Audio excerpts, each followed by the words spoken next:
जी sir. तो in the last class we were discussing about the basic concepts of taxation. एक बार एक बहुत ही क्विक रिव्यू 2 मिनट का हम लास्ट क्लास का ले लेते हैं जो हमने डिस्कस किया था, और फिर हम अपने पास आगे के कंसेप्ट्स डिस्कस करेंगे। सर, हमने बेसिक कंसेप्ट्स ऑफ टैक्सेशन में सबसे पहले ये डिस्कस करना शुरू किया था कि basically what is tax. Tax कहते किसे हैं? तो हमने कहा था tax is a compulsory payment made to the government under any statute. किसी भी लॉ के तहत जब हम गवर्नमेंट को पेमेंट करते हैं, दिस इज कॉल्ड टैक्स। इसकी खास बात ये होती है, it is a compulsory payment. ठीक है, देयर इज नो कंडीशन, आपको ये पेमेंट करना ही पड़ेगा। हाँ, ये किसी पर्टिकुलर पॉइंट पर बेस्ड होता है, किसी पर्टिकुलर चीज पर बेस्ड होता है।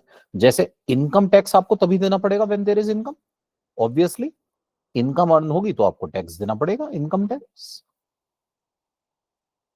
इसी तरह से अगर आप कोई गुड्स सोल्ड करेंगे या सर्विस प्रोवाइड करेंगे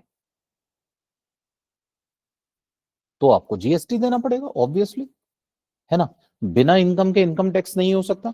लेकिन अगर आपकी इनकम हो रही है तो इनकम टैक्स देने की कोई कंडीशन नहीं है। ठीक है। हाँ, देयर आर सर्टेन लिमिट्स कि भाई अगर आपकी इनकम 4 लाख से ज्यादा है, अगर आपकी इनकम कुछ केस में 3 लाख से ज्यादा है, कुछ केस में आपकी इनकम 12 लाख से ज्यादा है, हम स्टेप बाय स्टेप चीजों को डिस्कस करेंगे। तो आपको इनकम टैक्स देना है। आपको गुड्स की सेल पर टैक्स कब देना है, इसके लिए जीएसटी के प्रोविजंस आर देयर। ठीक है। तो इस पर्टिकुलर सिनेरियो में tax is a compulsory payment to the government under any statute. फिर हमने डिस्कस ये किया था, there are two types of taxes. First is called direct tax. Direct tax का बर्डन आप शिफ्ट नहीं कर सकते। Second is called indirect tax. Indirect tax की खास बात ये होती है कि इसका बर्डन शिफ्ट हो जाता है। अगर मेरा डायरेक्ट टैक्स है तो वो मुझे ही पे करना पड़ेगा, लेकिन मेरा इनडायरेक्ट टैक्स मैं अल्टीमेटली अपने कस्टमर से, अपने क्लाइंट से चार्ज कर लूंगा। हमने डिस्कस किया था डायरेक्ट टैक्स में हमारे पास अलग अलग तरह के टैक्सेस होते थे। पहले एक था इनकम टैक्स, एक था वेल्थ टैक्स, एक बहुत पुराने जमाने में गिफ्ट टैक्स हुआ करता था, इंटरेस्ट टैक्स हुआ करता था। Over a period of time धीरे धीरे इन सब टैक्सेस को गवर्नमेंट ने खत्म कर दिया, और आज के टाइम में सिर्फ और सिर्फ इनकम टैक्सेस देयर। ठीक है सर, इनकम टैक्स सिर्फ इकलौता टैक्स आज की डेट में डायरेक्ट टैक्सेस का लगता है। और अभी मैं आई थिंक शायद कल ही एक आर्टिकल पढ़ रहा था, उसमें मैं डायरेक्ट टैक्सेस के कलेक्शन दिए हुए थे, देख रहा था। तो हमारा डायरेक्ट टैक्सेस का collection is about 22 lakh crore rupees per annum. ठीक है, इट्स अ ह्यूज कलेक्शन। ठीक है, इनकम टैक्स से लगभग 22 लाख करोड़ रुपए का हमारे पास कलेक्शन है। इसी तरह हमारे पास इनडायरेक्ट टैक्सेस हैं। सर, इनडायरेक्ट टैक्सेस में हमारे पास कस्टम ड्यूटी आती है, service tax, sales tax, VAT, excise duty जो पुराने जमाने में लगा करती थी, इन सबको हमने कंबाइन करके अब एक सिंगल टैक्स कर दिया है, that is called GST. GST के दो कंपोनेंट होते हैं, आधा सेंट्रल गवर्नमेंट के पास चला जाता है, आधा स्टेट गवर्नमेंट के पास चला जाता है। ठीक है। फिर हम डिस्कस ये कर रहे थे कि देखिए हमारी जो कंट्री है वो चलती है कॉन्स्टिट्यूशन से, और कॉन्स्टिट्यूशन का एक आर्टिकल है, आर्टिकल 246, जो गवर्नमेंट को अलग अलग चीजों की पावर्स देता है। उसके 7th शेड्यूल ऑफ आर्टिकल 246 में 3 लिस्ट हैं जिसमें गवर्नमेंट को अलग अलग चीजों की पावर्स दी गई है। पहली list is called union list, second list is called state list, third list is called concurrent list. इसमें इनकी पावर्स दी हुई हैं। यूनियन लिस्ट सेंट्रल गवर्नमेंट की पावर्स बताती है, स्टेट लिस्ट स्टेट गवर्नमेंट की, कॉन्करेंट लिस्ट में कॉमन पावर्स हैं, central government and state government both. ठीक है। तो यूनियन लिस्ट की एंट्री नंबर 82 में हमें बताया गया है कि हम इंडिया में जो लोग भी इनकम अर्न करते हैं उनकी इनकम पे टैक्स लगा सकते हैं। ठीक है, बस सारी इनकम्स पे लगा सकते हैं other than agriculture. Agricultural income पर टैक्स लगाने की पावर्स भारत सरकार के पास नहीं है। उसकी पावर हमारी गवर्नमेंट ने, हमारे कॉन्स्टिट्यूशन ने स्टेट गवर्नमेंट को दे रखी है। ठीक है। इसी तरह हमारे पास custom duty central government charge करती है, excise duty central government charge करती है, sales tax state government charge किया करती थी।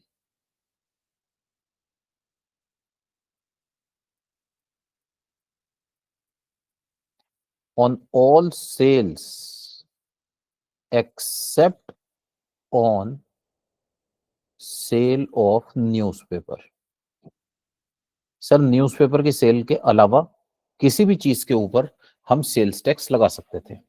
ठीक है, हमारे लॉ मेकर्स ने न्यूज़पेपर को, क्योंकि न्यूज सब लोगों के पास पहुंचे, इसलिए न्यूज़पेपर को टैक्स से फ्री रखा था। न्यूज़पेपर की सेल के ऊपर सेल्स टैक्स नहीं होता। ठीक है, तो न्यूज़पेपर को छोड़ के सारी चीजों की सेल्स के ऊपर टैक्स लगाने की पावर्स थी स्टेट गवर्नमेंट के पास। अब सेल्स टैक्स हट गया और बाकी सारे टैक्सेस भी हट गए, एक्साइज ड्यूटी और सर्विस टैक्स, इन सब की जगह आ गया जीएसटी। जीएसटी में हमारे पास हाफ अमाउंट सेंट्रल गवर्नमेंट रख लेती है, हाफ स्टेट गवर्नमेंट रख लेती है। ठीक है, तो अब हम जो अपने पास डिस्कशन करने जा रहे हैं वो करने जा रहे हैं सर इनकम टैक्स से रिलेटेड। इनकम टैक्स के लिए जो हमारे लिए लॉ है that is income tax act 1961, जो रिप्लेस हो जाएगा विद इनकम टैक्स एक्ट 2025। अभी तक हुआ नहीं है सर, मैंने लास्ट क्लास में भी बताया था, दोबारा बता दूं, हमारे एग्जाम्स में जो पेपर आने वाला है वो इनकम टैक्स एक्ट 1961 के अकॉर्डिंग ही आने वाला है। इनकम टैक्स एक्ट 2025 अभी अप्लाई नहीं हुआ है, ये हमारे एग्जाम में नेक्स्ट ईयर ऑनवर्ड्स आएगा। ठीक है, मतलब जो 2026 का पेपर है वो ओल्ड एक्ट पर ही होने वाला है।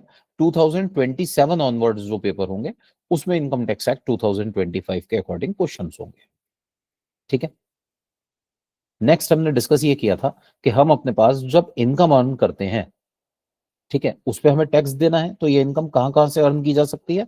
There are 5 heads, 5 sources of income. कोई भी पर्सन जो इनकम पे टैक्स देगा वो इनकम अर्न कहां से कर सकता है। हमने कहा था there are 5 heads of income, 5 sources of income, और इनको हमने नाम दिया था income under the head salary, income under the head house property, income under the head PGBP, profits and gains of business of profession, income under the head capital gains and income under the head other sources. फिर इसमें से हम पांचों heads की income का total करके GTI निकालते हैं। दो रिजीम्स होती हैं, हम डिस्कस करेंगे डिटेल में। ओल्ड रिजीम जो लोग फॉलो करते हैं वो इस ग्रॉस टोटल इनकम में से डिडक्शंस क्लेम करते हैं under chapter 6A section 80C to 80U। तो हमारे पास निकल कर आती है हमारी टोटल इनकम या टोटल टैक्सेबल इनकम, जिस पे टैक्स लगता है। फिर हमने ये डिस्कस किया था कि हमारी जो इनकम होती है, इनकम दो तरह की होती है, एक होती है टैक्सेबल इनकम, एक होती है एग्जम्प्ट इनकम। टैक्सेबल इनकम को हमने 5 कैटेगरीज में बांटा था, that is called 5 heads of income. और जो एग्जम्प्ट इनकम होती है वो for the purpose of income tax exempt income को हम इनकम ट्रीट नहीं करते।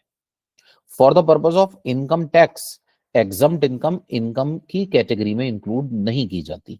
जैसे फॉर एग्जाम्पल, अगर हमारे पास एग्रीकल्चरल इनकम हम अर्न करते हैं, ये एग्जम्प्ट है, इस पे टैक्स नहीं देना पड़ेगा। इसी तरह से अगर हमें लाइफ इंश्योरेंस पॉलिसी के पैसे मिलते हैं, सर ये डेथ पर मिले,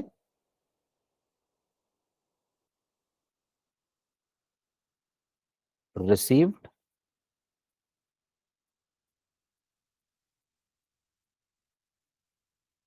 on death of the person whose life is insured, या फिर on completion of term,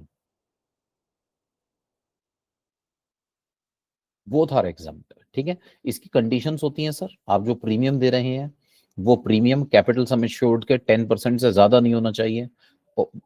some other conditions are also there, हम डिटेल में डिस्कस करेंगे। अभी फिलहाल बात ये चल रही है, अगर हमें अपने पास लाइफ इंश्योरेंस पॉलिसी की प्रोसीड्स मिलती हैं, इस पर टैक्स चार्ज नहीं किया जाएगा। फिर हम डिस्कस ये कर रहे थे कि हम अपने पास जब भी किसी पर्टिकुलर इनकम पे टैक्स लगाने की बात करेंगे तो इनकम को अर्न करने वाला कोई पर्सन भी तो होना चाहिए। कौन वो लोग हैं जिनकी इनकम पे हम टैक्स लगाएंगे। तो हमने कहा था sir there are 7 types of persons जिनकी इनकम पर टैक्स लगता है।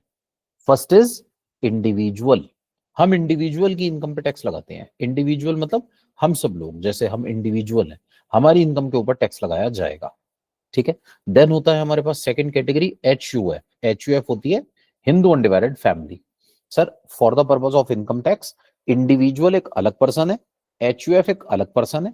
इंडिविजुअल को अलग टैक्स देना पड़ेगा, HUF को एक अलग पर्सन मानते हुए अलग से उसकी इनकम निकाली जाएगी, उसको अलग टैक्स देना पड़ेगा। ठीक है, जैसे हमने एक एग्जांपल भी लिया था कि HUF क्या होती है। HUF एक एग्जाम्पल के जरिए अगर हम बात करें तो एक पर्सन मिस्टर ए, उनकी वाइफ मिसेज ए, फिर उनके बच्चे, फिर उनके बच्चों के बच्चे, ठीक है, इस पूरी फैमिली को मिलाकर हम कहेंगे HUF। ठीक है, हमारे पास for the purpose of income tax mister A और उनकी फैमिली मेंबर्स ये एक अलग पर्सन है, और HUF एक अलग पर्सन है, एक सेपरेट पर्सन है for the purpose of income tax. HUF जो इनकम अर्न करेगी उसका टैक्स HUF को देना पड़ेगा, और फैमिली मेंबर्स जो इनकम अर्न करेंगे उसका टैक्स फैमिली मेंबर्स को देना पड़ेगा। सर मान लीजिए मिस्टर ए के ये जो सन है मिस्टर A3, ये जॉब करते हैं, तो ये सैलरी इनकम अर्न करते हैं, इस सैलरी इनकम का टैक्स मिस्टर A3 देंगे। सर ये जो मिस्टर A2 है ना, इनकी पर्सनल FD है बैंक में, इस FD का जो इंटरेस्ट आएगा उसका टैक्स मिस्टर A2 देंगे। सर ये जो मिस्टर A1 है ना, इन्होंने अपने पास कोई प्रॉपर्टी बेची है, उससे इन्होंने कैपिटल गेन इनकम अर्न की है, ये जो कैपिटल गेन का टैक्स होगा ना, ये मिस्टर A1 देंगे। और साथ ही साथ सर ये जो HUF है, ये बिजनेस करता है, इस बिजनेस की जो इनकम है ना, इस इनकम का टैक्स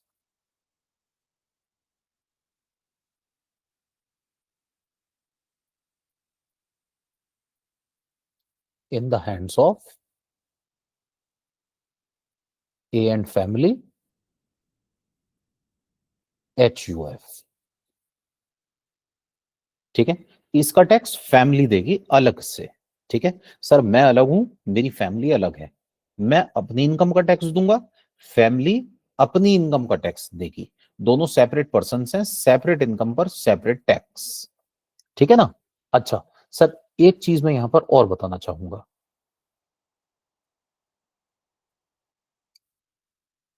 सर ये जो HUF होती है ना,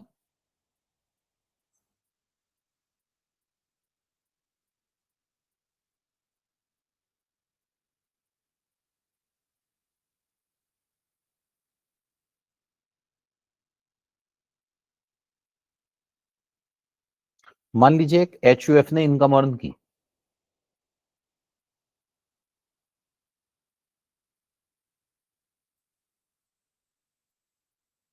एक मिनट के लिए मान लेते हैं 50 लाख रुपीस सपोज,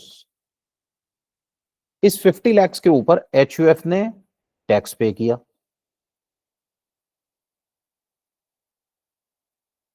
सर एक मिनट के लिए ना रैंडमली अज्यूम कर रहा हूं, मैं कोई कैलकुलेशन नहीं कर रहा, मैं कह रहा हूं रैंडमली अज्यूम कर लीजिए 10 लाख रुपए का टैक्स पे किया, बैलेंस क्या बचा? 40 लाख। अब सर इस 40 लाख का होगा क्या? ये HUF की इनकम है ना। Now suppose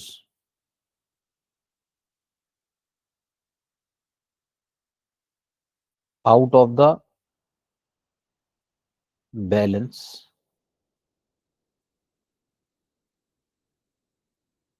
remaining after payment of income tax,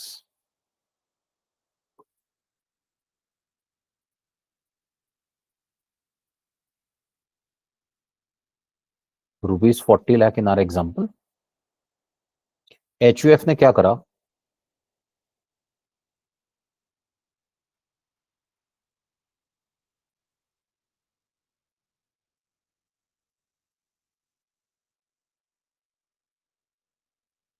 whole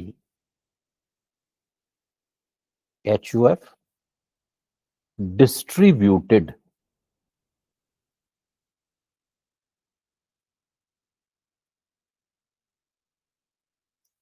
whole और part of income among its members। Sir जब मैं छोटा था ना, तो मेरी कोई इनकम नहीं होती थी, मेरे फादर जॉब करते थे, फादर जॉब करके इनकम अर्न करते थे। अब सोचिए, फादर ने जॉब की, फादर को सैलरी मिली, और फादर ने इस सैलरी में से अपने बेटे को पॉकेट मनी दे दी, तो अब बताइए क्या इस पॉकेट मनी पर मुझे टैक्स देना पड़ेगा?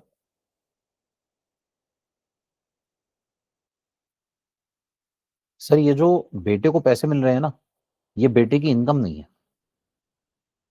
ठीक है, ये बेटे की इनकम नहीं है। अच्छा सर देखिए, मेरे फादर तो बेचारे एक छोटी सी गवर्नमेंट जॉब में थे, ठीक है। अब पुराने जमाने में तो सैलरीज भी बहुत कम हुआ करती थी।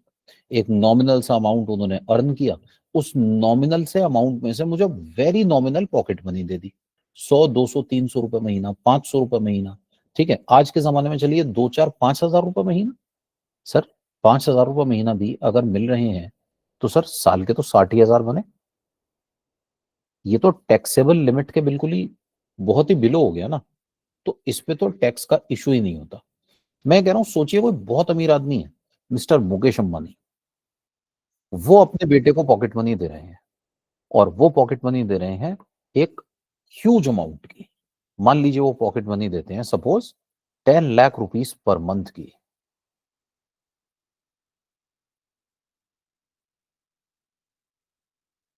अब सोचिए क्या इस पॉकेट मनी पे टैक्स लगा दें? नहीं सर, ये नॉट ट्रीटेड एज इनकम है, not treated as income in the hands of son. It is simply application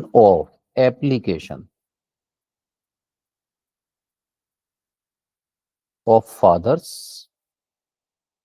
tax paid income. Father ने जो इनकम अर्न की थी ना, टैक्स पेड इनकम, सर पापा ने पैसे कमाए, टैक्स दे दिया। मेरे फादर को सैलरी मिलती थी, सैलरी पे टीडीएस कट जाया करता था, गवर्नमेंट जॉब में थे, है ना। अब एक बार जब टैक्स कट गया तो अब फादर ने अपनी टैक्स पेड इनकम ही तो दी है अपने बेटे को, सर इस पे दोबारा टैक्स थोड़ी लगा देंगे। ऐसे ही मिस्टर मुकेश अंबानी, इन्होंने इनकम अर्न की, अब इनकी तो सर ह्यूज इनकम होती है। ये टैक्स देने के बाद उन पैसों को अगर अपनी फैमिली मेंबर्स में बांट देते हैं तो सर आप फैमिली मेंबर्स से दोबारा टैक्स नहीं मांग सकते।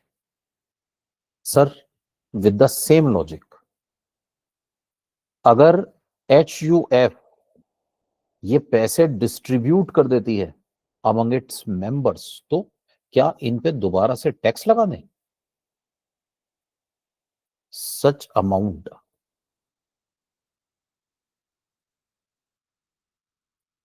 received shall be exempt in the hands of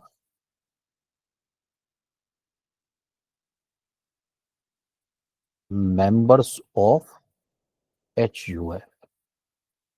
ठीक है सर, HUF के मेंबर्स को ये जो पैसे मिल रहे हैं ना, इस पर टैक्स नहीं लगता।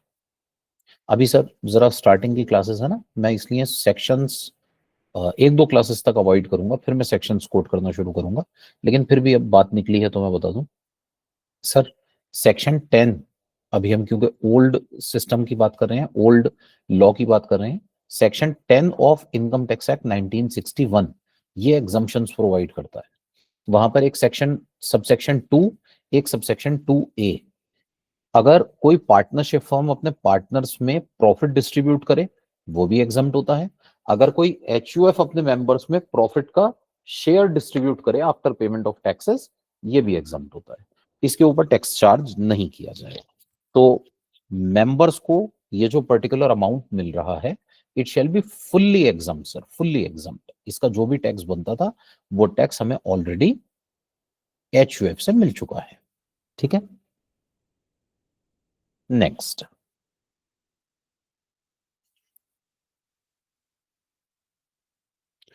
हमने डिस्कस किया था सर, थर्ड पर्सन होती है कंपनी, ठीक है।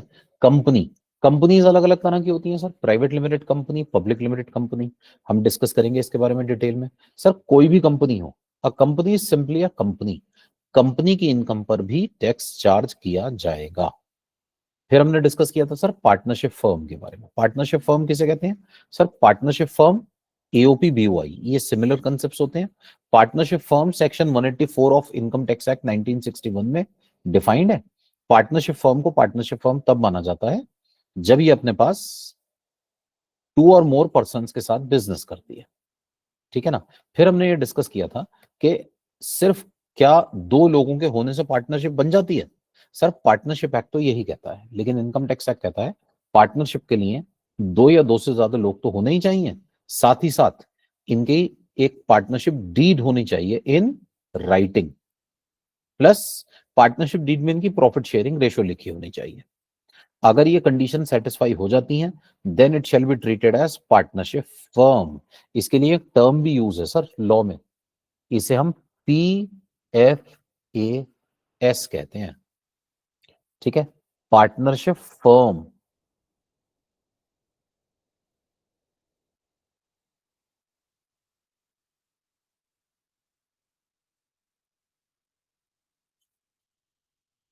असेस्ड एज सच, मतलब एज सच मतलब, एज सच मतलब लाइक अ फर्म। जब हम पार्टनरशिप फर्म पे टैक्स लगाते हैं as partnership firm, PFAS section 184 बुलाता है इसे, ठीक है। और अगर ये कंडीशंस हमारे पास सेटिस्फाई नहीं होती तो then partnership firm shall not be assessed as a partnership firm, then it shall be assessed as an AOP और BOI। AOP मतलब एसोसिएशन ऑफ पर्संस, BOI मतलब बॉडी ऑफ इंडिविजुअल्स। ये वो पार्टनरशिप फर्म्स होती हैं जिनकी पार्टनरशिप डीड नहीं होती, या डीड तो होती है, प्रॉफिट शेयरिंग रेशो नहीं होती। नेक्स्ट, नेक्स्ट हमारे पास पर्सन है local authority. Sir local authority जैसे MCD दिल्ली में, इसी तरह बॉम्बे में BMC, या जो छोटी जगहें होती हैं सर दिल्ली मुंबई, ये तो बड़े शहर है ना, यहाँ म्यूनिसिपल कॉरपोरेशंस होती हैं। जो छोटे शहर होते हैं सर वहाँ म्यूनिसिपैलिटीज होती हैं, और जो छोटे शहर होते हैं वहाँ ग्राम पंचायत होती है सर, ठीक है। ये सब हमारे पास लोकल अथॉरिटीज हैं, इनकी इनकम पर भी टैक्स लगता है। और देन लास्ट हमने डिस्कस किया था sir artificial judicial persons not covered above, वो एंटिटीज जो पहली बात आर्टिफिशियल है सर, इंडिविजुअल आर्टिफिशियल नहीं होते। पार्टनरशिप फर्म आर्टिफिशियल होती है, कंपनी आर्टिफिशियल होती है ना sir. Firm, AOP, BOI, local authority, ये सब आर्टिफिशियल होते हैं, ठीक है। तो artificial person, artificial person, artificial person. दूसरी बात जुडिशियल पर्सन, जुडिशियल क्या होते हैं सर? जुडिशियल का मतलब होता है they exist in the eyes of the law, they exist in the eyes of the law.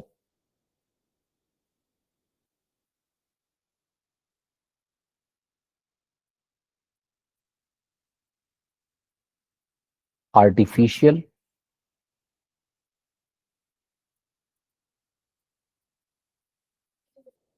Judicial persons, AJP। तो ये आर्टिफिशियल जुडिशियल पर्सन्स क्या होते हैं सर? पहली बात ये आर्टिफिशियल होते हैं, नॉट नेचुरल। सर नेचुरल तो बस एक ही है, इंडिविजुअल्स। दूसरी बात सर ये जुरिडिशियल होते हैं,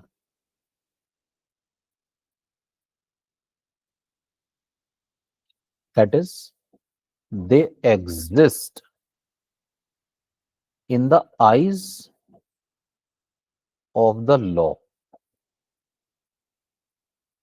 क्या मतलब हुआ सर? मतलब ये हुआ कि आप इनके ऊपर ना कोर्ट ऑफ लॉ में केस कर सकते हैं, आप अगर चाहें तो इनके ऊपर कोर्ट ऑफ लॉ में केस कर सकते हैं। सर क्या किसी भी आर्टिफिशियल पर्सन पर आप कोर्ट ऑफ लॉ में केस कर सकते हैं? नहीं सर। सर हमने डिस्कस किया था पार्टनरशिप फर्म के बारे में,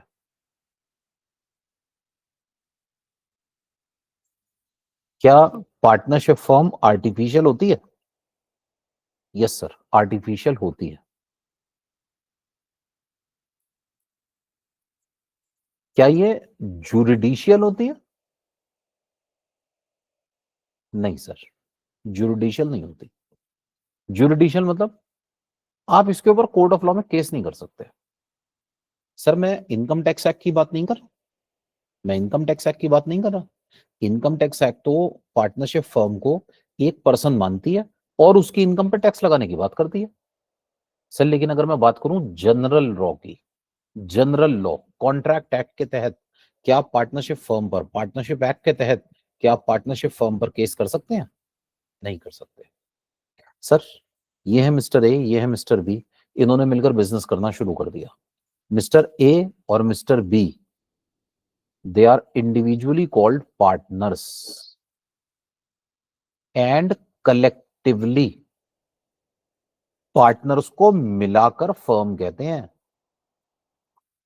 ठीक है sir, contract act, negotiable instrument act, partnership act, इनमें से किसी भी चीज में अगर आप इनके ऊपर केस करना चाहें तो केस फर्म पे नहीं होता सर, पार्टनर्स पे होता है। आप कोर्ट ऑफ लॉ में ना पार्टनर्स को सू करेंगे, आप कहेंगे जी मुझे ए से पैसे लेने हैं, बी से पैसे लेने हैं, ठीक है ना। आप ये नहीं कहेंगे फर्म सर है ही नहीं कुछ, firm is nothing but collection of partners, तो आप पार्टनर्स पर कलेक्टिवली केस कीजिए, ठीक है ना।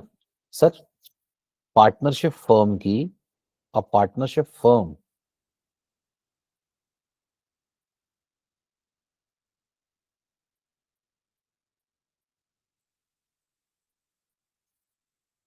does not have a separate legal entity। ठीक है सर, इसकी सेपरेट लीगल एंटिटी नहीं होती, ठीक है।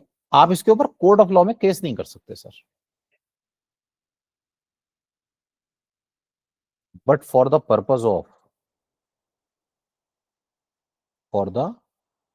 Purpose of income tax act, it is a person. Sir ये एक पर्सन है, ठीक है, पर्सन तो ये है। For the purpose of income tax, income पर टैक्स तो लगाऊंगा लेकिन इसकी कोर्ट ऑफ लॉ में कोई सेपरेट लीगल एंटिटी नहीं होती। सर वहीं पर अगर मैं बात करूं किसी कंपनी की तो सर कंपनी है कि ना एक सेपरेट लीगल एंटिटी होती है। सर मेरे पास ना रिलायंस इंडस्ट्रीज लिमिटेड के शेयर्स हैं, मैं रिलायंस का शेयर होल्डर हूं, ठीक है। तो अगर मान लीजिए किसी पर्टिकुलर पर्सन को रिलायंस से पैसे लेने हैं तो मुझसे मांगने लगेगा क्या? नहीं सर, रिलायंस अलग है, मैं अलग हूं। रिलायंस की इनकम का टैक्स रिलायंस देगी, मेरी इनकम का टैक्स मैं दूंगा। रिलायंस और रिलायंस के shareholders are separate persons, ठीक है ना। तो रिलायंस अपनी इनकम का टैक्स देगी, शेयर होल्डर अपनी इनकम का। सर एक मिनट,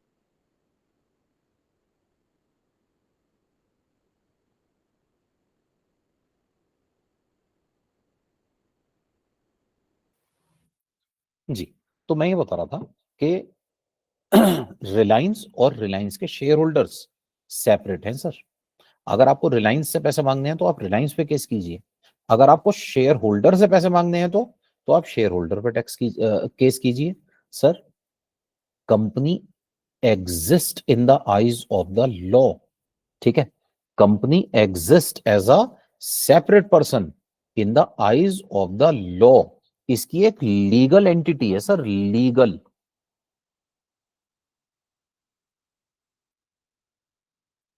ठीक है, अब सर जरा ध्यान से देखिएगा प्लीज। आर्टिफिशियल जुडिशियल पर्सन हम कह रहे हैं, ये लोग आर्टिफिशियल होते हैं, नेचुरल नहीं होते। ये जुडिशियल होते हैं, जुडिशियल, ये एग्जिस्ट करते हैं इन the eyes of the law. Sir partnership form exist नहीं करती, इनकम टैक्स वाले मानते हैं वो ठीक है, लेकिन पार्टनरशिप फॉर्म एग्जिस्ट नहीं करती। इसी तरह से कंपनी एग्जिस्ट करती है ना। ये जो एजेपीज है ना, ये एग्जिस्ट करते हैं सर लॉ की नजरों में, ठीक है। देन हमारे पास सर ये नॉट कवर्ड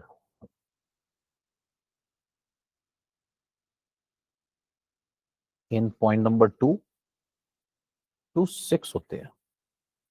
ठीक है, इसका मतलब ये HUF नहीं होते,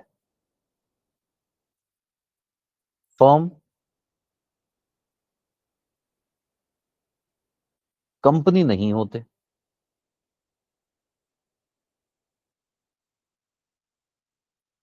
फर्म AOP BOI नहीं होते, लोकल अथॉरिटी नहीं होते। तो ये होते क्या है सर, हमने लास्ट क्लास में इसके एग्जांपल्स डिस्कस किए थे, याद कीजिए। ये कोई ट्रस्ट होते हैं, ट्रस्ट। सर हमारे यहाँ ना एक लॉ है इंडिया में, ट्रस्ट एक्ट, उसके तहत ये रजिस्टर्ड होते हैं। ट्रस्ट की एक सेपरेट लीगल एंटिटी होती है, आप ट्रस्ट के ऊपर केस कर सकते हैं। सर ये सोसाइटी होती है, सोसाइटी, सोसाइटी, ठीक है ना। सर सोसाइटीज अलग अलग होती हैं, एक होती है हमारे पास रिलीजियस सोसाइटी, एक होती है चैरिटेबल सोसाइटी। ठीक है, आप रिलीजियस सोसाइटी बना सकते हैं, आप चैरिटेबल सोसाइटी बना सकते हैं, ट्रस्ट आप चैरिटेबल भी बना सकते हैं। सर ट्रस्ट सारे चैरिटेबल नहीं होते, एक प्राइवेट ट्रस्ट का भी कंसेप्ट है इंडिया में, प्राइवेट ट्रस्ट। ठीक है, प्राइवेट ट्रस्ट वो ट्रस्ट होते हैं जो चैरिटी के लिए काम नहीं करते। सोसाइटीज जनरली चैरिटी के लिए ही बनाई जाती हैं। यहीं पर एक और कंसेप्ट होता है सर, कोऑपरेटिव सोसाइटी।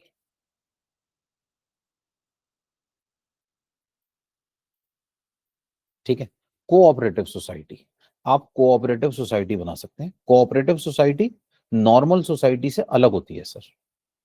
ठीक है ना, जो कोऑपरेटिव सोसाइटी होती है वो नॉर्मल सोसाइटी से अलग होती है।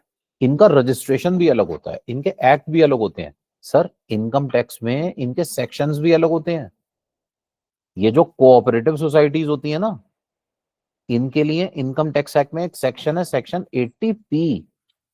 हम डिडक्शंस में बात करेंगे इसकी। सर ये जो चैरिटेबल सोसाइटीज होती है ना, इनके लिए इनकम टैक्स में एक अलग सेक्शन है सर, इनको सेक्शन 12A में रजिस्ट्रेशन लेना होता है, चैरिटेबल सोसाइटी। ठीक है ना, 12A 12AA। ठीक है सर, ये अलग अलग चीजें हैं, ये सब हमारे पास, ये सब हमारे पास कवर हो जाती हैं आर्टिफिशियल जुडिशियल पर्सन्स में। सर इसी तरह हमारे पास यूनिवर्सिटीज होती हैं, यूनिवर्सिटीज आर्टिफिशियल जुडिशियल पर्सन होती हैं सर। अच्छा, आमतौर पर यूनिवर्सिटीज की भी ना कोई सोसाइटी वगैरह रजिस्टर्ड होती है। ठीक है, बस उसमें क्या होता है सर, वो रजिस्ट्रेशन उनका चेंज हो जाता है, वो यूजीसी में भी जाकर अपना रजिस्ट्रेशन लेते हैं, नॉर्मल सोसाइटीज के अलावा। ठीक है, तो ये भी हमारे पास आर्टिफिशियल जुडिशियल पर्सन्स की कैटेगरी में आएंगे। अच्छा, अब एक इशू है सर, सोचिए, हम इतने टाइम से डिस्कस कर रहे हैं पर्सन पर्सन पर्सन, पर्सन्स कौन होते हैं सर? पर्सन्स वो लोग हैं जिनके ऊपर टैक्स लगाने की अथॉरिटी है हमारे पास। इनकम टैक्स हैज अथॉरिटी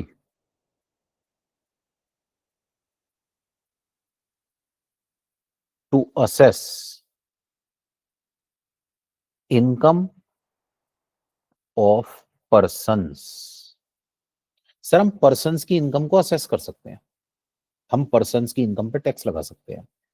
ठीक है ना, लेकिन एक बात बताइए, क्या सारे पर्सन्स की इनकम पे टैक्स लगा दूं? Sir we have the authority, मेरे पास पावर है सर, पावर है, यूज करें या ना करें sir, let me decide sir. Income tax act अब डिसाइड कर लेगा कि उसे टैक्स लगाना है या नहीं लगाना। गवर्नमेंट के पास पावर है, कॉन्स्टिट्यूशन ने पावर दे दी आपको, अब आपको यूज करनी है या यूज नहीं करनी, आप अपने हिसाब से सोच लीजिएगा। ठीक है सर, हमारे पास पावर है इंडिविजुअल्स पे टैक्स लगाने की। तो एक बात बताइए, क्या हर इंडिविजुअल की इनकम पे टैक्स लगता है? नहीं सर, हर इंडिविजुअल की इनकम पे टैक्स नहीं लगता। पहली बात तो यही मैंने कह दी सर, इंडिविजुअल पे टैक्स लगाने के लिए there must be some income ना, इनकम होनी चाहिए।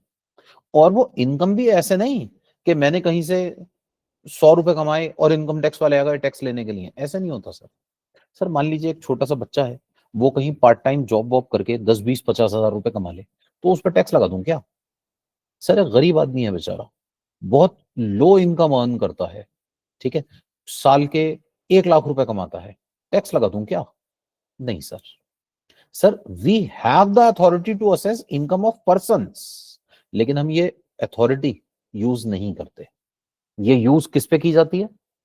सर ये यूज की जाती है ऑन असेसी। असेसी, असेसी कौन होते हैं? सर असेसी वो पर्सन्स होते हैं, सर ये होते तो पर्सन ही है, ठीक है, लेकिन ये वो खास पर्सन्स होते हैं हुज इनकम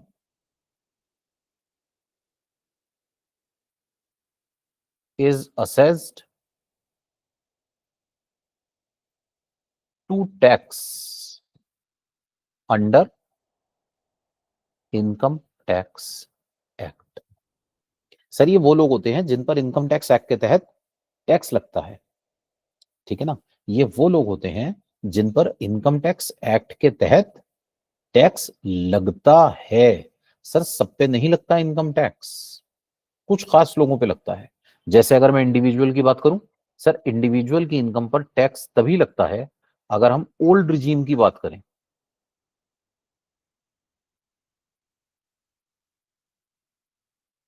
दो सिस्टम हो गए हैं सर टैक्स लगाने के। अगर ओल्ड रिजीम में इसकी इनकम इज ग्रेटर देन, कुछ केसेस में 2.5 लाख, कुछ केसेस में 3 लाख, कुछ केसेस में 5 लाख।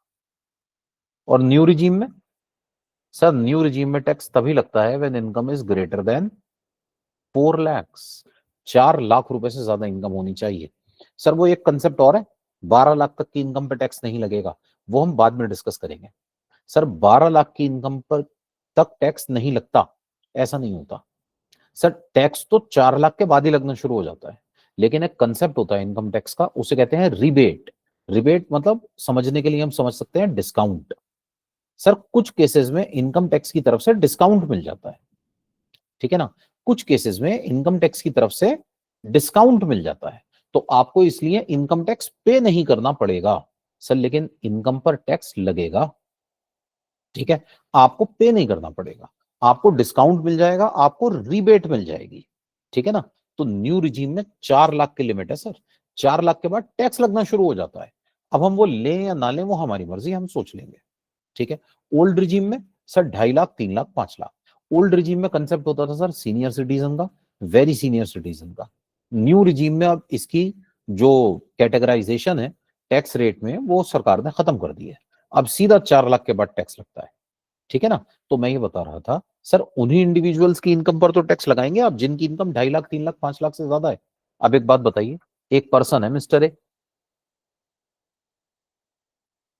इनकी इनकम है 1 लाख रुपए,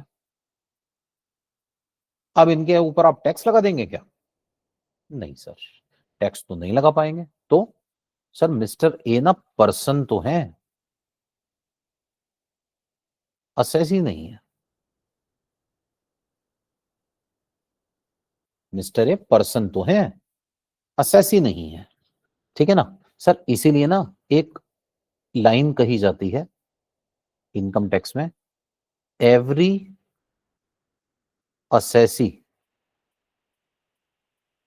is a person. Sir assessee वो लोग होते हैं जिनकी इनकम पर टैक्स लगता है, और जिस पर भी टैक्स लगेगा सर वो 7 पर्सन में से कोई ना कोई एक होगा। वो या तो इंडिविजुअल होगा, या एचयूएफ होगा, या कंपनी होगा, या फर्म होगा, या एओपी बीओआई होगा, लोकल अथॉरिटी होगा, या आर्टिफिशियल जुडिशियल पर्सन होगा। But every person is not an assessee. Sir ये देखिए ना मैंने एग्जांपल दिया तो, मिस्टर ए पर्सन तो है, असेसी नहीं है। He is a person sir, but he is not an assessee. ठीक है,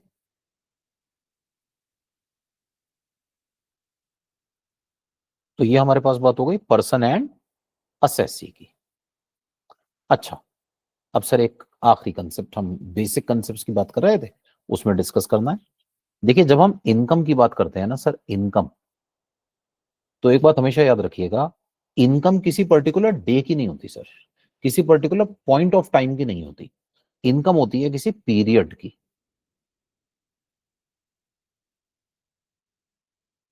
इनकम किसी ना किसी पीरियड की कमाई जाती है सर। ठीक है, मैं सैलरी अर्न कर रहा हूं, तो सैलरी एक महीने की होती है। बिजनेस करके प्रॉफिट कमाता हूं, तो प्रॉफिट एक पर्टिकुलर पीरियड का होता है। 1 महीना, 3 महीना, 6 महीना, 1 साल, 5 साल, कुछ एक पीरियड देखना पड़ेगा ना, उसी की तो इनकम निकालूंगा। तो ये पीरियड हमारे यहाँ कितना होगा सर? इंडिया में टैक्स लगता है एनुअल इनकम पर। आपकी जो इनकम कैलकुलेट की जाएगी ना, वो एनुअल बेसिस पे की जाएगी।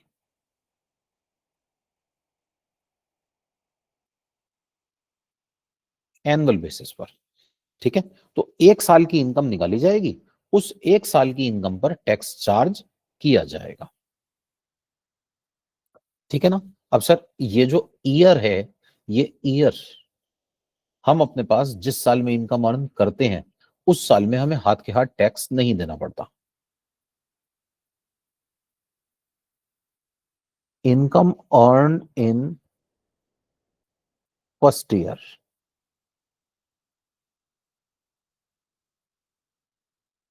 shall be taxed in next year. Second year कह देता हूं, ये जिस ईयर में हम इनकम अर्न करते हैं ना, the year in which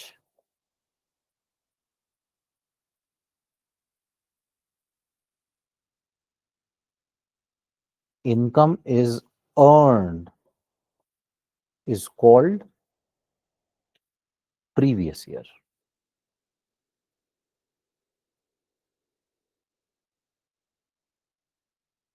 sir जिस साल में हम इनकम अर्न करते हैं ना, उसे प्रीवियस ईयर कहते हैं। ठीक है, और इस पर टैक्स कब देना पड़ेगा सर? नेक्स्ट ईयर में, इमीडिएटली नेक्स्ट ईयर में। ठीक है, इसका जो नेक्स्ट ईयर होगा ना, उसे कहते हैं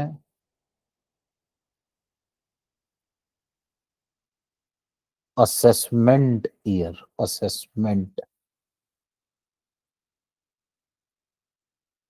सर देखिए, वैसे तो मैं बेसिक इसलिए डिस्कस कर रहा हूं कि भाई हम पढ़ने जा रहे हैं इनकम टैक्स, तो बेसिक के बारे में नॉलेज तो हो। लेकिन मैं आपको एक बात बता दूं सर, हो सकता है ये पढ़ते पढ़ते आपको ऐसा लगे, सुनते सुनते ऐसा लगे कि ये तो बस नॉलेज के लिए है। सर नॉलेज के लिए तो है, नो डाउट, लेकिन इसके ऊपर आपको मैं पेपर के क्वेश्चंस दिखाऊंगा सर, पेपर में अच्छे लेवल के क्वेश्चंस। ठीक है, और आगे चल के जब हम अपने पास काफी इंपॉर्टेंट कंसेप्ट पर आएंगे, तो उनमें मैं इनका एप्लीकेशन दिखाऊंगा आपको। ठीक है, कई बार ऐसा होता है सर, कई बार कि बेसिक कंसेप्ट इतने एडवांस लेवल कंसेप्ट में यूज हो रहे होते हैं ना, कि अगर ये बेसिक कंसेप्ट क्लियर नहीं होते तो बड़ी प्रॉब्लम हो जाती है। ठीक है ना? तो इन चीजों को हम आगे चल के प्रैक्टिकल क्वेश्चंस में, फुल फ्लेजेड कंसेप्ट्स में, अपने मेन कंसेप्ट्स में यूज करने वाले हैं सर। ठीक है, तो ये नॉलेज के लिए भी इंपॉर्टेंट है, ये एग्जामिनेशन पॉइंट ऑफ व्यू से भी इंपॉर्टेंट है। ठीक है, तो सर प्रीवियस ईयर किसे कहते हैं? प्रीवियस ईयर का मतलब होता है the year in which income is earn. Sir assessment year किसे कहते हैं? असेसमेंट ईयर का मतलब होता है जिस साल में आपको प्रीवियस ईयर की इनकम पर टैक्स देना है, ये इमीडिएटली नेक्स्ट ईयर होता है सर, प्रीवियस ईयर का ठीक अगला साल।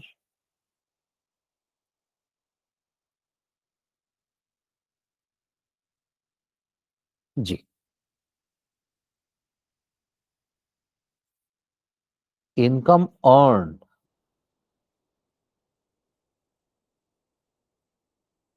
इन प्रीवियस ईयर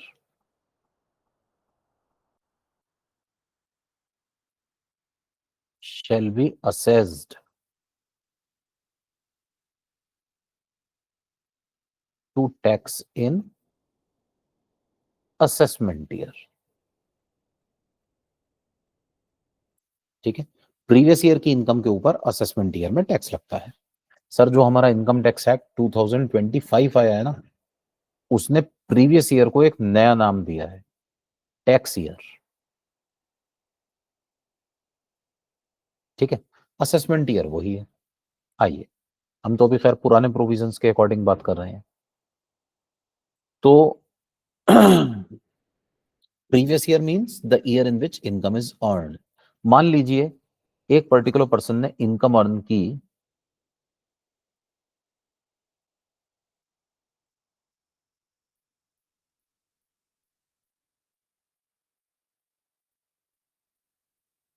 फाइनेंशियल ईयर 2024-25 में। तो बस ये जो फाइनेंशियल ईयर 24-25 है ना सर, ये बन जाएगा मेरे लिए प्रीवियस ईयर।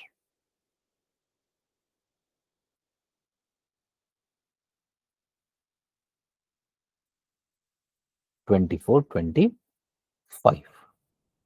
और ये जो फाइनेंशियल ईयर 24-25 की इनकम है, इस पर टैक्स कब देना है?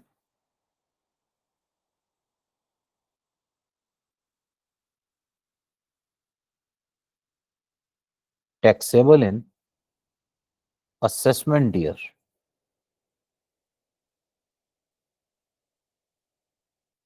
2025-26। तो जो आपने 24-25 में कमाया उसका टैक्स कब देना है? 25-26 में। जो आप 25-26 में कमाएंगे उसका टैक्स कब देना है?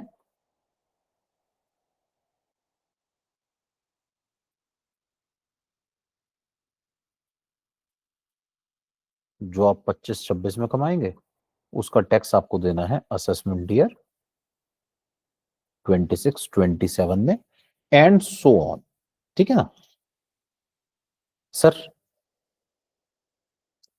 Assessment year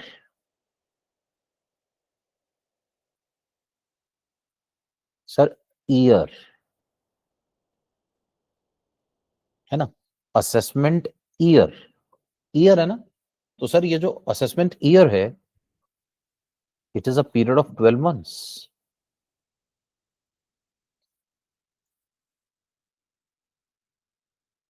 year is a period of 12 months,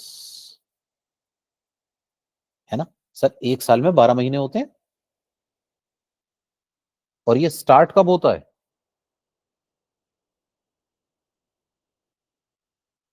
1 अप्रैल से, ठीक है। ये 1 अप्रैल से स्टार्ट होता है। और ये असेसमेंट ईयर जो है ना, ये इमीडिएटली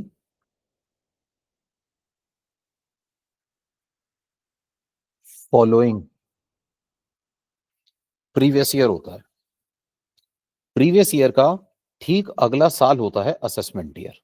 अभी हमने डिस्कस किया, प्रीवियस ईयर में हमने इनकम अर्न की, इसके next year is called assessment year. तो assessment year immediately follows previous year. तो प्रीवियस ईयर के ठीक अगले साल को असेसमेंट ईयर कहते हैं। सर ये तो नॉर्मल सी बातें हैं, इसमें क्या खास बात है ना। तो आइए सुनिए सर, प्रीवियस ईयर किसे कहते हैं? जिस साल में हमने इनकम अर्न की।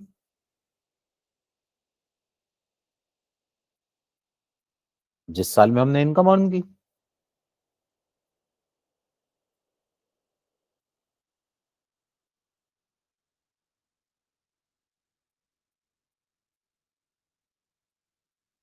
ये स्टार्ट कब होता है? सर 1 अप्रैल को।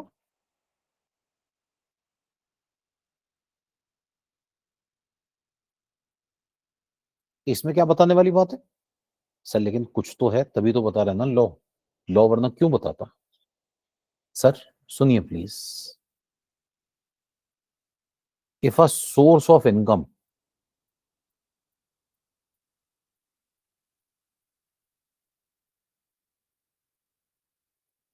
Newly comes into existence. Sir एक पर्सन थे मिस्टर ए, ये कुछ नहीं करते थे, इन्होंने एक न्यू बिजनेस स्टार्ट किया।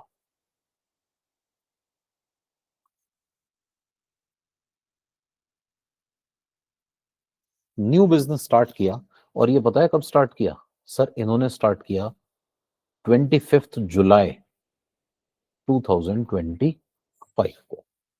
अब देखिए सर, कमाल की बात है, इनका प्रीवियस ईयर पता है कब से कब तक होगा?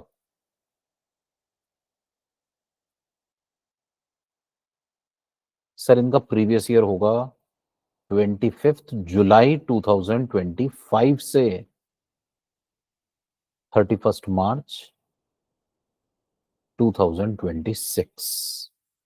सर जिस दिन source of income comes into existence, वो आपके लिए प्रीवियस ईयर का फर्स्ट डे माना जाएगा। सर जिस दिन आपका source of income comes into existence, वो आपके लिए प्रीवियस ईयर का फर्स्ट डे माना जाएगा। इससे कुछ फर्क पड़ता है क्या? Yes sir. सर आगे चल के हम अपने पास कुछ ऐसे प्रोविजंस डिस्कस करेंगे जो हमें कैलकुलेशंस करने के लिए कहता है on the first day of previous year, on the first day of previous year. Sir previous year का फर्स्ट डे हमेशा 1 अप्रैल नहीं होता। आप इस एग्जांपल में देखिए, मेरा प्रीवियस ईयर स्टार्ट हुआ है ना, बताइए कब स्टार्ट हुआ है? सर 25 जुलाई 2025 को। ठीक है, आगे चल के हम एडवांस लेवल कंसेप्ट्स में कैलकुलेशन में डिस्कशन करेंगे सर। ठीक है, हम बेसिक की बात नहीं कर रहे, लेकिन आगे चलकर जब हम कैलकुलेशंस करेंगे ना, तो वो बेसिक कंसेप्ट को रेफर कर देगा, section 3 of income tax act. कहेगा सर हमने वहां ये बात कही थी कि जी हमारा first day of the previous year कब होगा? The day on which the source of income comes into existence. Sir ये बात मैंने असेसमेंट ईयर में नहीं कही। असेसमेंट ईयर हमेशा 1 अप्रैल को स्टार्ट होगा, 31 मार्च को एंड होगा, end it is a period of 12 months. लेकिन previous year, sir previous year हमेशा 12 महीने का नहीं होता। प्रीवियस ईयर हमेशा 1 अप्रैल को स्टार्ट नहीं होता। Generally it starts on 1 April and generally it is of a period of 12 months. लेकिन अगर मान लीजिए कोई नया सोर्स ऑफ इनकम है which comes into existence during the current year, तो फिर हमारे पास इस पर्टिकुलर सिनेरियो में हमारा जो प्रीवियस ईयर है, वो प्रीवियस ईयर 1 अप्रैल को स्टार्ट नहीं होगा, वो प्रीवियस ईयर उस दिन स्टार्ट होगा जिस दिन हमारा ये सोर्स ऑफ इनकम एग्जिस्टेंस में आया है। सर यहां तक कोई डाउट हो पहले तो आप लोग प्लीज डिस्कस कर लीजिए।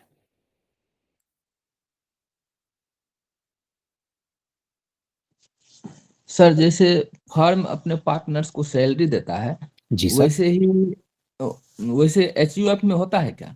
नहीं सर, एचयूएफ मेंबर्स को सैलरी नहीं दे सकती, दे सकती है, कुछ उसकी कंडीशंस होती हैं। ठीक है, लेकिन एचयूएफ के केस में जो चीज वो देती ही देती है वो होती है एचयूएफ का जो प्रॉफिट का रिमेनिंग पोर्शन है उसका शेयर। एचयूएफ के केस में हमारे पास ना कुछ कंडीशंस हैं, उन कंडीशंस के बेसिस पर ही ये पैसे दिए जा सकते हैं। तो टैक्स तो वो पे करता है स्लैब रेट के हिसाब से ही जी जी एचयूएफ। जी, बिल्कुल बिल्कुल बिल्कुल, स्लैब रेट उस के हिसाब से। तो अलग अलग मेंबर यदि अपना अपना यदि पे करता है तो उसमें ज्यादा बचत होगा, एचयूएफ से तो कम बचत होगा टैक्स का। सर एक्चुअली क्या है, देखिए एचयूएफ, मेरी फैमिली में ना एक नया पर्सन है। आप ये मत सोचिए कि एचयूएफ के नाम पर सारी इनकम्स चली गई। एक फैमिली है जिसमें मिस्टर ए इनकम अर्न कर रहे हैं, ये एक बिजनेस करते हैं, इनके एक बेटे हैं मिस्टर A1, वो भी बिजनेस करते हैं। ठीक है, इनके एक दूसरे बेटे हैं मिस्टर A2, वो भी बिजनेस करते हैं। तो सर इनके 3 स्लैब्स है ना, 3 slabs are available.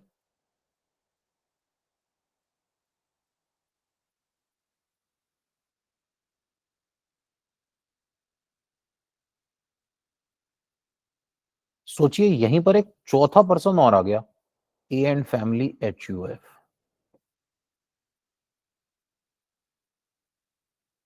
A and family HUF. Sir ये जो ए एंड फैमिली एचयूएफ है, ये एक फोर्थ स्लैब अवेलेबल हो गया आपके लिए।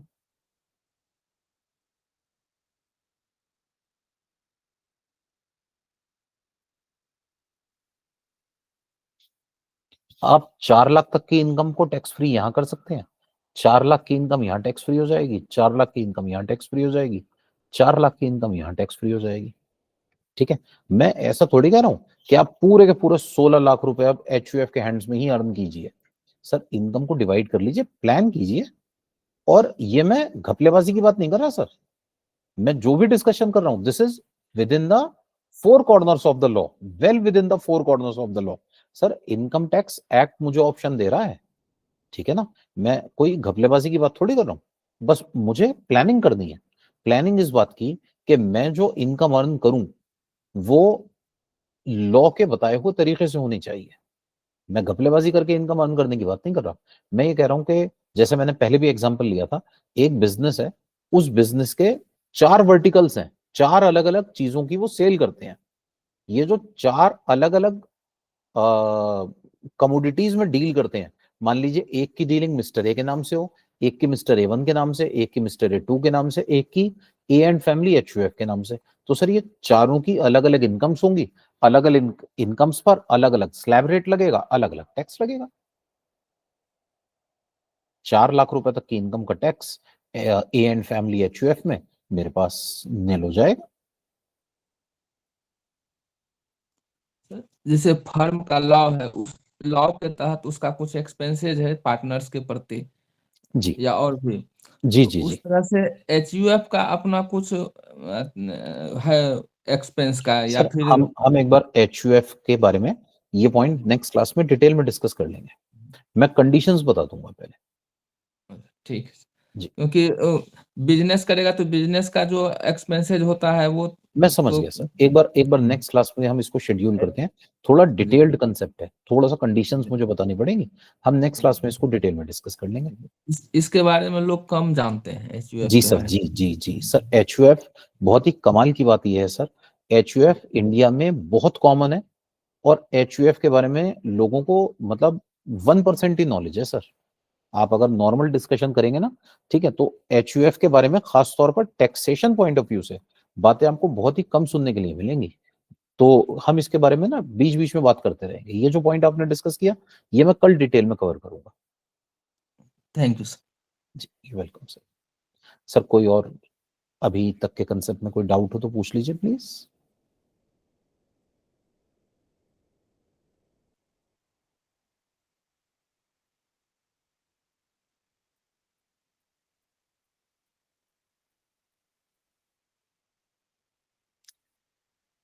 ठीक है सर, तो दैट्स ऑल फॉर टुडे, इसे हम अपनी नेक्स्ट क्लास में कंटिन्यू करेंगे।